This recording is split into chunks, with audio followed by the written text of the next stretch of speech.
And welcome back everyone, and here we are for the second match, which takes us to Riverains. First one was a bit of a, well, let's call it a shot clutch from Notnonlokill. Uh, Not really much to say more about it, to be honest. It was a good match too, I liked it, I enjoyed it.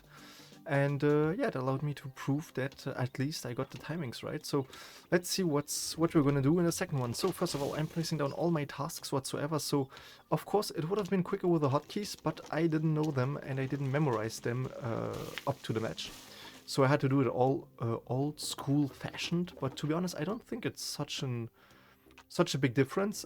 If you watched Notnonlokill do it, you can surely see that he gained a lot of time by doing it, simply by yeah, being able to instantaneously click some place and just put it down, which cost me a bit of time. Also, I'm not too familiar with like where is everything, like, because as you might have seen, I'm more like a single player.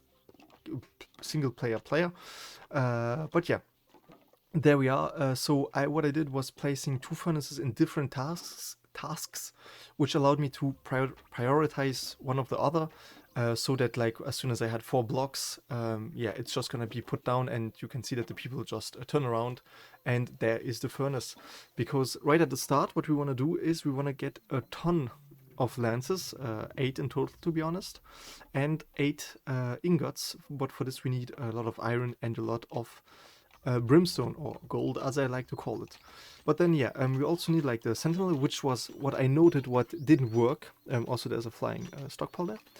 What didn't work, what I noticed didn't work, was that yeah, there was not any defenses I had ready whatsoever. I was poorly focused on the offensive, which I don't think is that bad.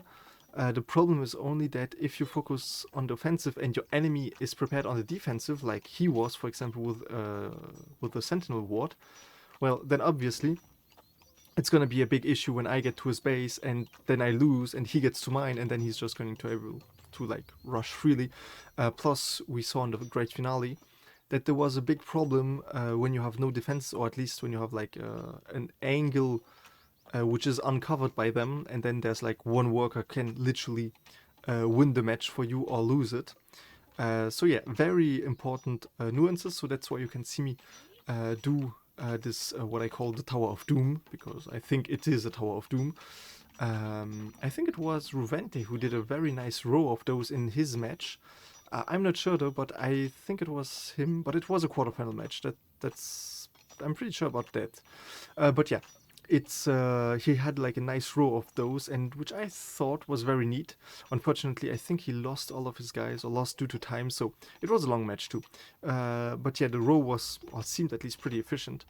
And yeah, you can see me just having like 4 blocks again, and just putting down the second furnace, because if you make the altar, you're gonna need a lot of iron. But that's not why I did this actually, because I had my eyes on the alchemist. I thought it would be neat if I managed to rush the alchemist.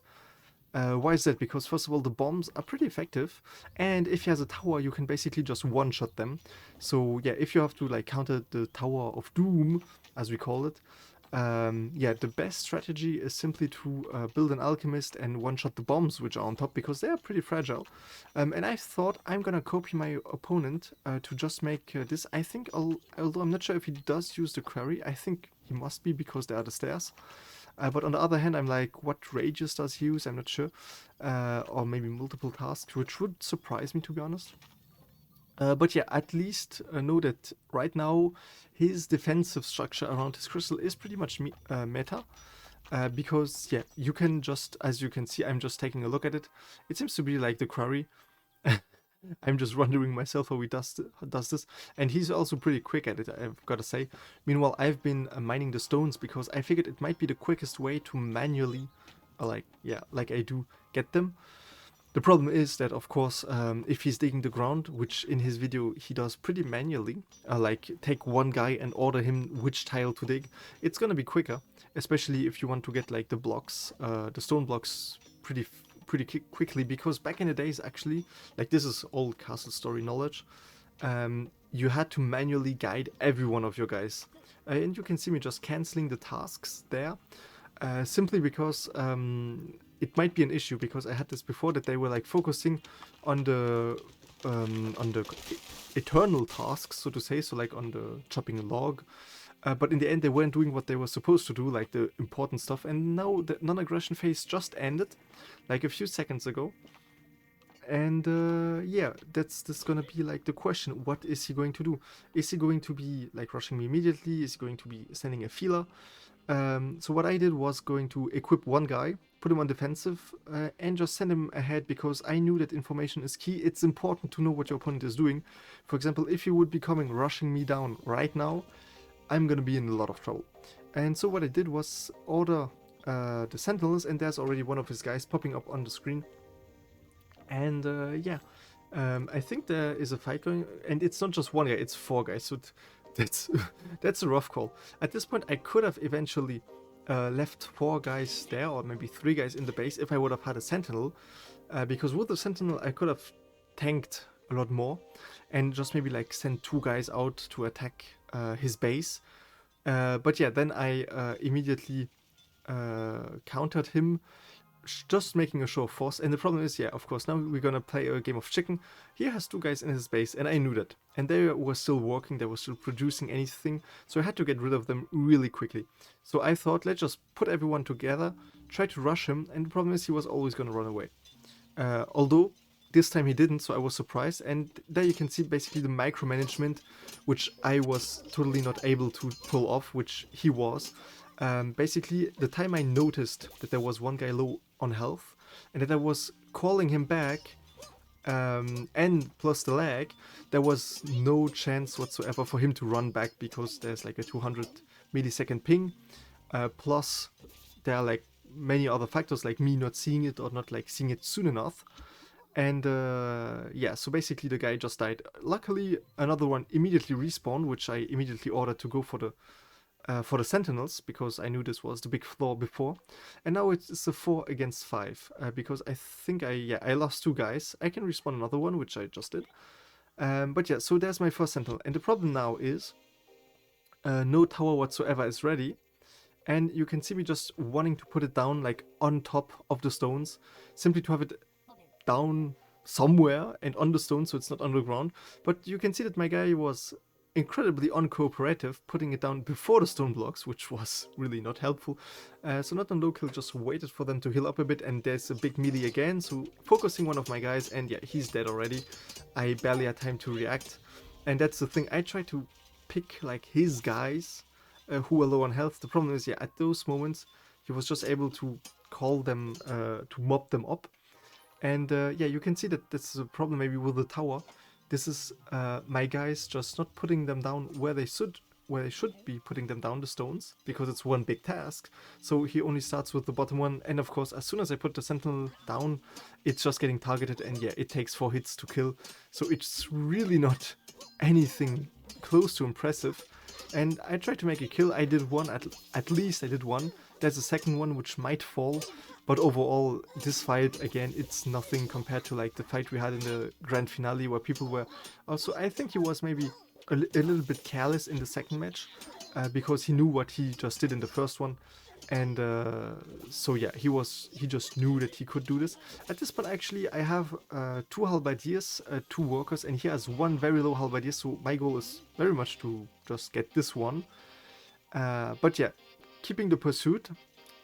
Problem is also that you can see that, yeah, nothing is left in my base. Like, I maybe had him, or have him on the run now, but he's just going to regroup, maybe respawn 1 or 2 guys, come back with a new kit, heal up.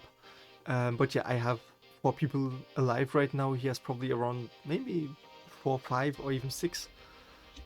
But yeah, right now I'm just trying to regroup everyone, so that, yeah, making a few new kits, 3 guys in the base, 2 guys out there.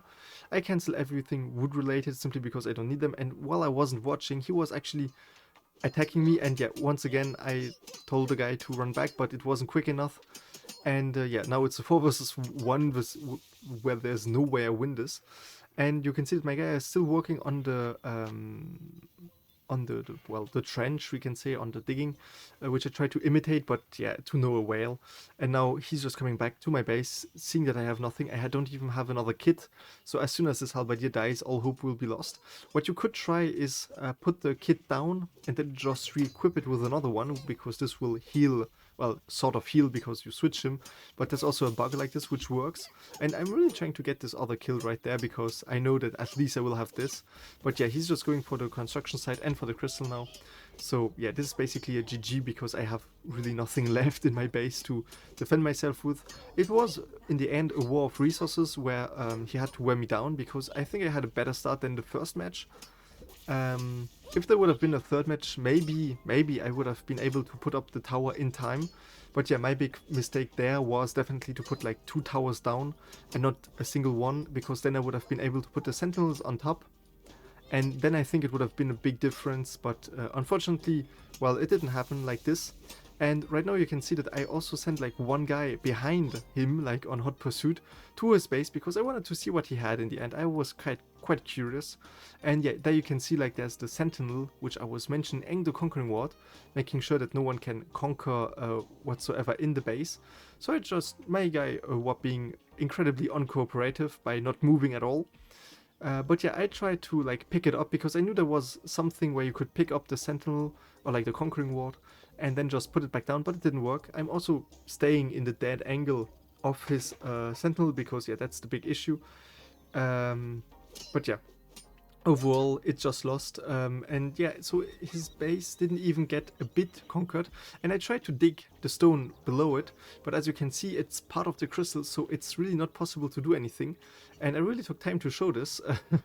But yeah, so I just said, you know what, just go destroy something else in his base, like go destroy the stockpile where his iron ingots are, because yeah, I just wanted to do something. And at this point, yeah, my crystal is getting wrecked. There was no point whatsoever, and yeah, it's another GG. But at least I had a blast. It was fun, to be honest. And yeah, I'm looking forward to maybe like have a rematch someday or whatsoever. Maybe one day I'll be better. But yeah, other than that, it was pretty fun, and I hope you enjoyed it, and see you for the next one.